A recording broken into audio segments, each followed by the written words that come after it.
And welcome back, everybody, to our Burton Albion England DNA series. Now, one thing I forgot to show you in the last episode was the youth intake, actually. Quite an important part of the episode. So I thought we'd start off with that right now. Then we'll go to the end of the season and do like a little stats review then. So let's have a quick look at the youngsters and see who we got for this year. Right, first up is Ly Burley, I think is how we're going to pronounce this. And he's going to be a left-back for us, which we've been asking for, but not the quality we were looking for. So, not a great start to proceedings there. Okay, next up is Luke Norval, yet another goalkeeper. One of our better players from the intake, incidentally. I had a quick look through before. I actually forgot about it completely. So these players came through, obviously, a few weeks ago. And I've actually signed any of these players. I completely forgot about the intake. So, yeah. Luke Norval looks like a really good goalkeeper. It's really unfortunate we're going to have 3 new-gen goalkeepers all being very good when we could have done without being spread out into the positions. But he'll probably be pretty good. Probably better than Mika, the Finnish goalkeeper. Probably not quite as good as Harrison. So, I guess it's good. But I wish it was somewhere else on the pitch. Do you know what I mean? So, there you are.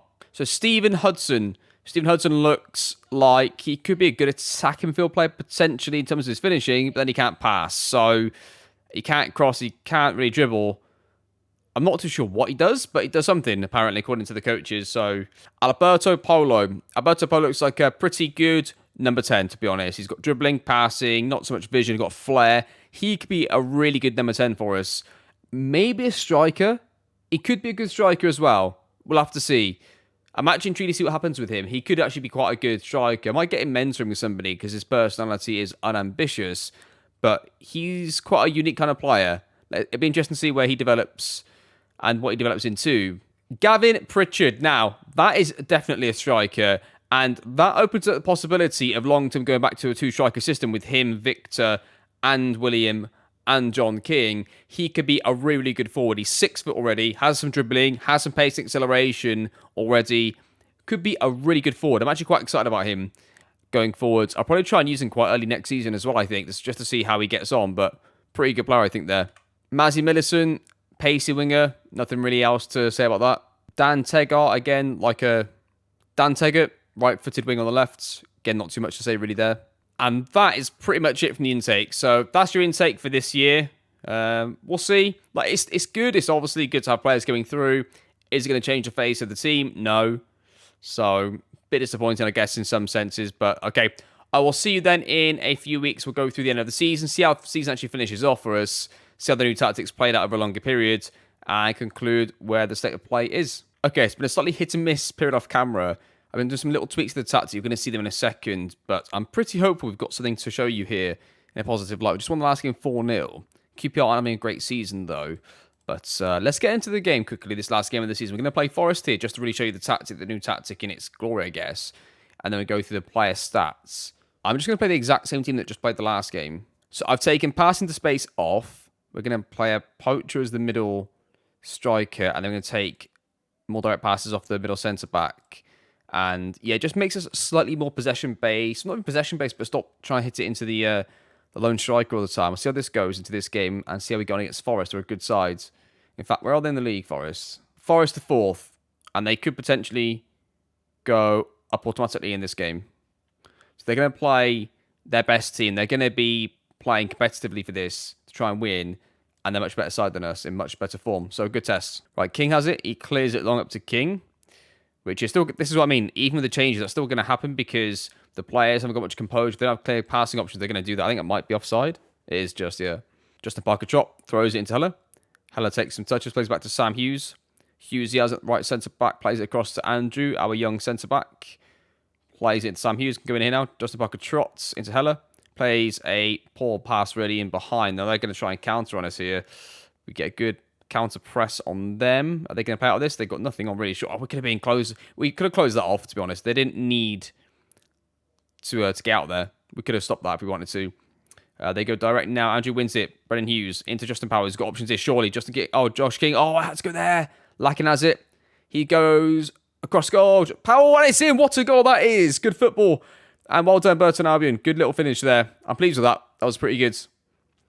A little disappointed it didn't go here into here. Look at this. The space is just open all day there.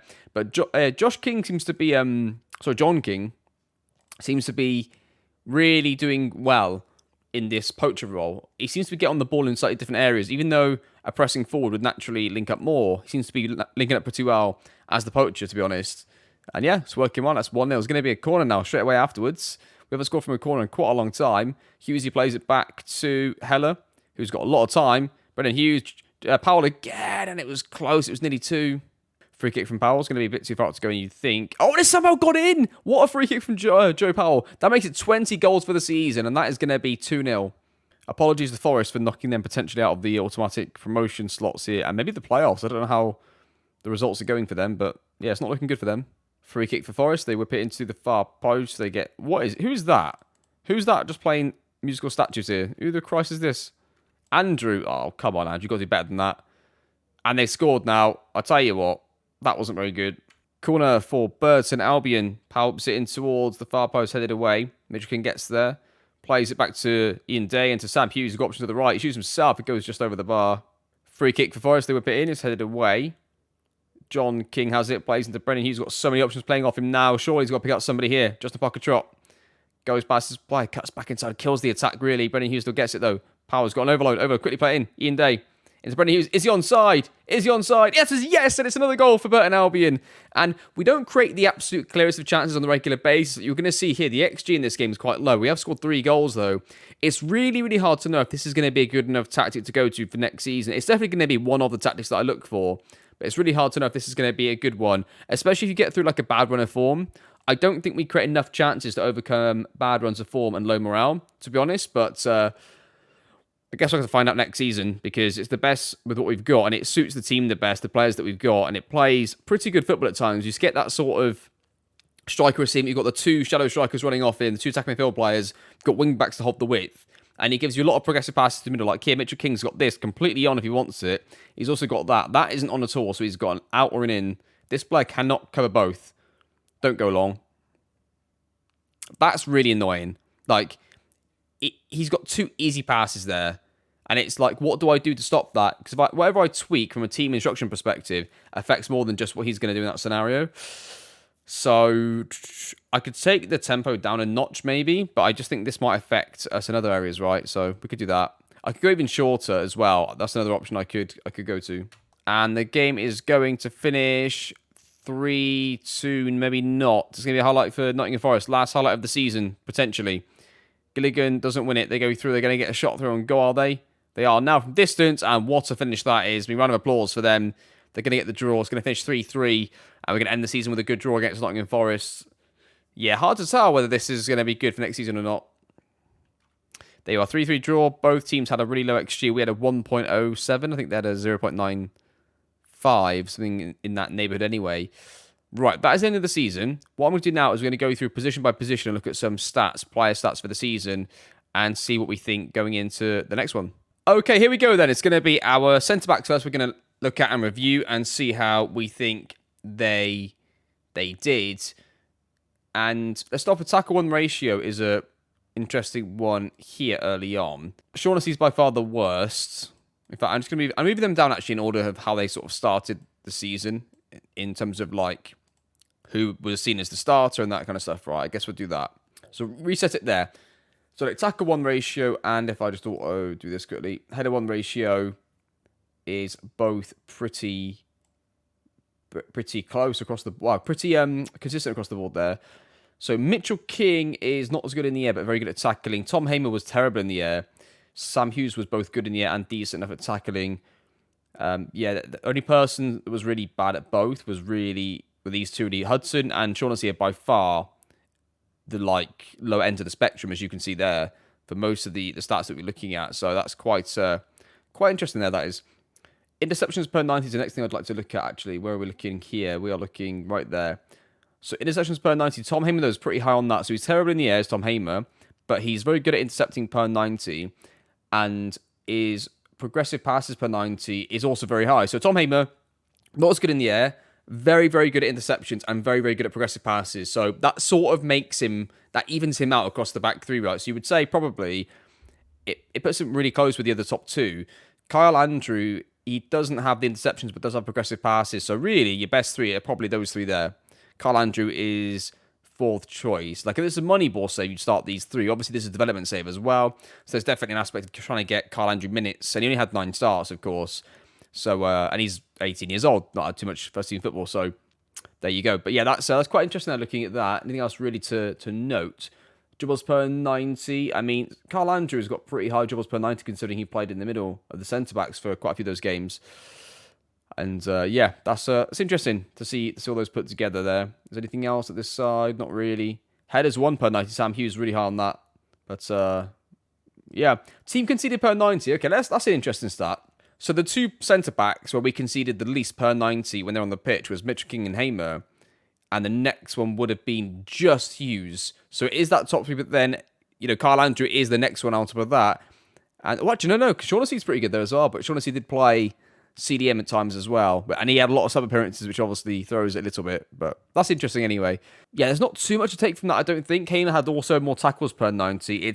All that tells me is that, really, if we're going to play 3 centre-backs, those 4 are in the rotation, and Hudson's like the 5th choice.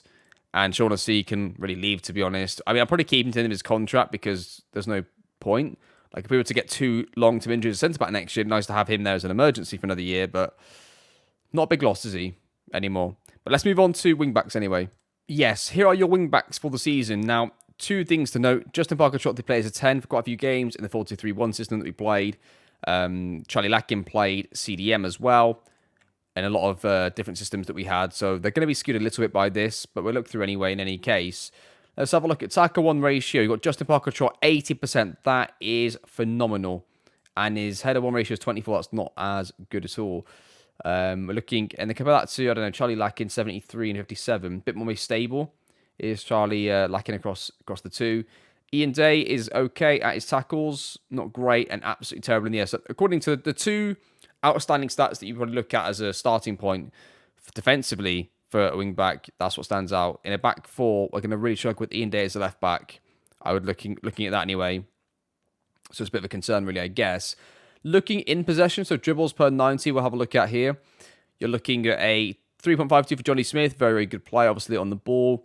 Justin Parker-Trott and Charlie Lakin, my 2 main wing backs when we went to like a 3 at the back system, both got exactly 2.66, which is quite funny. And open play key passes per 90, they're both very close on that as well. Progressive passes goes massively towards Charlie Lakin, but Charlie Lakin is playing as an inverted wing back, not a complete wing back, at least in the later stages of the tactic that we're using in any case. Interceptions per 90, Davis Keller-Dunn is awful on that, and is also terrible in the air. Davis Keller-Dunn is really, really poor defensively. So going to like a back 4, you're looking at potentially Hamer playing as a right back. That's really all you've got. Maybe Justin Parker-Trott, but then you lose him further the pitch. So it does seem having 3 centre-backs, wing-backs is still the best way for us to go, especially on the right-hand side, because Keller-Dunn and Justin Parker-Trott are clearly both attacking players, right? They clearly can only do the stuff going forward. So they're going to be wing-backs, not full-backs. And it suits the team best still. And the left-hand side we're using as an inverted side right now. So we're using that more about controlling the game and passes. So Johnny Smith becomes more redundant, and that's okay because we don't really need him, I don't think, as much anymore. We can start to use a Charlie Lakin or a Joe Powell if we need to, or a Terry Ted if we need to as a left wing back. And hopefully somebody comes through in the youth system that is either a left-footed fullback, a left-footed winger, or a left-footed central field player. Any of those 3 we can then put in that left wing-back role because it can accommodate anything that we need. And it sort of allows us to get out of that problem of relying on a left-footed player because we just need one in those 3 positions to be able to play somebody there. So, yeah. Again, looking at this, don't really learn too much from it. I don't think nobody's really surprised. I mean, yeah, there's not really any surprise in there at all, to be honest. I mean, Ian Day's progressive passes per 90 are quite high, but again, is that the inverted wing-back role making that happen? But there you are. Okay, let's have a look at, I guess, should we look generally at pivots and central midfielders together? I think that, yeah, let's do that. Let's just put them all together and see what they all come up as. So I'll see in a second for the centre mids. Okay, that's roughly in some sort of order there. So ignoring the goals and the assists because they play different roles, different formations, etc. But open play key passes goes to Joe Powell, which is good. Terry Taylor second, that makes a bit of sense. Brendan Hughes is quite low, so that would suggest maybe a deeper role for him long term. He's only 5'7", and his profile of player suggests that he could, yeah, he probably will be a slightly deeper player. He's quite quick, actually. He can probably play as a wing-back if I need him to, on the right side. But, yeah, pretty good hard-working player, defensive player, maybe. going forwards. Progressive passes per 90 tends to be better for deeper players. So Sam Heller's got very high progressive passes per 90. That's pretty good for a proper CDM. The problem is, Sam Heller is already like our deeper holding midfield player. So I guess him and Brendan Hughes are going to have to start as a partnership next season, I think, in that sort of holding role. If well, maybe not as a partnership because we've still got Terry Taylor who's going to be in that sort of role as well. Maybe Terry Taylor played wing back, left wing back. It's funny how Terry Taylor's gone from being like our standalone best central field player to now being the player that's getting shoved out to wing back to accommodate other youngsters coming through. And he's just stagnated, right? He's a good player. He's just not great for us anymore, you know? Joe Powell's still our best number 10. He's just a great number 10 for us still. He's probably got another 4 years in him as well without having to really decline at all. So that's gives us time. Tom Kiernan's like my next in line after him. I think Tom Kiernan's going to be like Joe Powell, to be honest. I hope he is, because we need a number 10 like him coming through. And I don't think Brendan Hughes is going to develop the same exact way. He could do, actually. Do you know what? No, Brendan Hughes could. He really could. It just depends over the next few years, right? I'm probably going to have to make Brendan Hughes a like attacking box-to-boxer. Like if you go back to the Scundo Volante sort of training regime for like the attacking box-to-box player, basically, in the individual development plans, that's what he's going to be put onto, I think, and keep him on that so he can do a bit of defensive stuff in case that's where he ends up. Also does the attacking stuff, and we'll put him like on a box-to-box regime maybe, and that could be his regime for the foreseeable future. But yeah, progressive passes, it tends to be quite different for pivots and attacking players. The pivots having more progressive passes, being set deeper in the pitch, is how it ends up going in FM in any case. Dribbles per 90, so what's interesting there, Sam Heller's by far the worst. Brendan Hughes is the second worst. You've then got Tom Kiernan and Gilligan, both relatively the same. And you've got Terry Taylor and Joe Powell, both very, very high on that, which is quite interesting.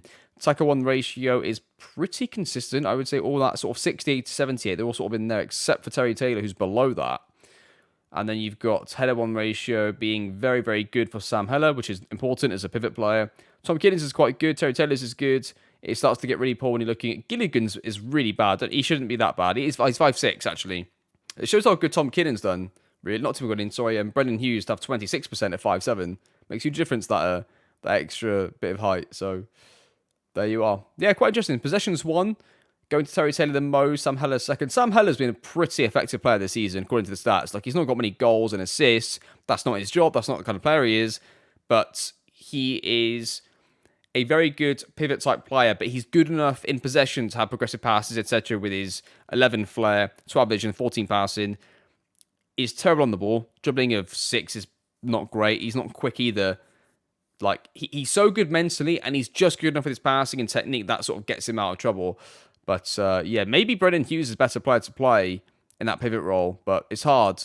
It's hard to know who to play at this stage, but he's at least a different type of player that we don't really have another one of, so it's nice to have a completely different type of that midfield player, so there you are. Okay, so a point of emphasis early on, in the Moneyball save, extra performance ends up being, it isn't always a good thing to go off, but when I've signed players like Boniface, when we had signings like that, when we signed really good strikers early on in the save, they had an extra performance of roughly that sort of 3.5 to 5.5 area. So strikers that can overperform, if strikers overperform all the time, that I guess some people could look at that two ways. Either that they're not going to continue to keep overperforming, so they're going to end up naturally going back down to their natural level, or to a more natural level, or you could look at it like they're so good, they're able to score goals that they're not really expected to score. And that's how I sort of look at it. So as well in FM a lot of times. So John King has had multiple opportunities where he's been put through on goal, he gets it cut across to him, and he's been really poor this year in his finishing. And his non-XG performance, his XG performance has been low, and that I've seen evidence of that. Minutes per goal has been terrible.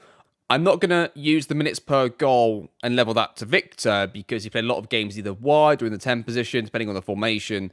So that would have impacted him quite a lot. But his extra performance is quite closer to 0. And Williams actually has a 3.21. So that's actually over. So he's scoring in chances that he's not even necessarily expected to score from a little bit more, right? So his XG for this season is going to be roughly 7, and he scored 10. It's roughly that, right? So that's how he's managed to do it this season. So that's good. And his minutes per goal is pretty good. 134 is okay. That's definitely acceptable for a striker. Maybe William gets a rollout next season. Like, maybe. He's only 20 years old still. Conversion ratio 20% for William, 15% for Josh John King. I keep saying Josh King. It's Josh Powell, John King, and the 9% conversion ratio. Shot on target percentage, 15%, 40%, 45%. Looking at this, dribbles per 90, 1.27, 1.05 for John King. That's pretty good for a 6'6" striker. Header one ratio, 15%, 30%, 53%, but some of that was as a winger. So going up against fullbacks, which is obviously a bit easier for Victor. And looking at that, William is a lot more effective. And I think that if I'm not going to start him, I probably should be a bit more aggressive in bringing him on off the bench because he's obviously a more effective player this season than John King was. But again, we'll have to look at it next season and see how the players sort of develop. They're the same age, those two, weirdly. So we finished the season in 15th place, and we finished ourselves on 59 points. Last season, we got 72 points, so a huge step backwards in a lot of ways. But this season was the first season I think we had with the new match engine all the way through. I think that this season started with partially the old match engine, so there was a bit of that. So there's a little bit of that to factor in a little bit as well. It's not necessarily just the match engine changes, but how it sort of changed the way the tactic was playing and affected a few things on top of that. And we started to switch the tactics and stuff, right? So we're going to compare next season to this season, I think, a little more because it's going to be the same match engine, the same sort of players, and we'll see how we go from this point forward. It'd be nice to get rid of Forest at the Championship to have one of these good teams gone, but I'm going to try and improve the staff again off camera during the summer. I'm going to try and also upgrade some facilities if I can. I'm not going to do it till we get the bank balance up from the end of season money that we get, which we'll get pretty soon, and the bank balance will go straight up. So we're in a really good financial position, actually, going into next season. We've not even got our money yet for the end of the season stuff. That's going to be quite a few million. So that puts us in another really good place. Actually, before we finish, there's a couple of things to look at. First of all, our social media following has gone up. Great. Core percentage goes up. Hardcore goes down. That's fine. We'll accept that. Disappointed with counter-attacking football and disappointed with direct football. Okay. Right. This is what I brought us back for was the end of season review in the game. I don't want you to miss this. So let's go through this now. The new rivals, don't be any. So it goes straight through, doesn't it, to season results. And there you are. So not great. A minus, though, from the board. They're actually not too unrealistic, which is nice to have. Moments to remember. With a 3-2 win, a 5-0 win, biggest win. And goal of the season was from Brendan Hughes there. Finances, annual revenue goes up. Broadcast revenue goes down. Corporate and hospitality goes up. Competition prize money goes down. Commercial retail from match day goes up. Non-domestic sales, £0. We haven't sold a single item of merchandise outside of the UK. Oh dear. How you lined up? 4-2-3-1 it says, but that's not going to be completely correct on hindsight. But that's pretty much the first team, just not in that exact order. The accolade. So fans player of the season was Joe Powell. Young player of the season was William. Okay, that's interesting. Brendan Hughes, goal of the season. Top goal scorer was Joe Powell with 20 goals. Most assists was Joe Powell with 18. That's quite a big player to replace when it comes to it. Most player of the match awards goes to Joe Powell 7. Highest average rating was Joe Powell 7.2. That's quite low though. And most assists by player in a season is a new record. Most clean sheets by player in a season is a new record for Aled Harrison. Most league goals by a player goes to Victor. And youngest player was Giannis at 16 years old. History of the making. Dynamic manager timeline. Trending downwards, oh dear. Not good for us. And they have it. That's your end of season review. And that is going to conclude the episode. Thank you so much for watching, everybody. I appreciate you all, and I'll see you all next time.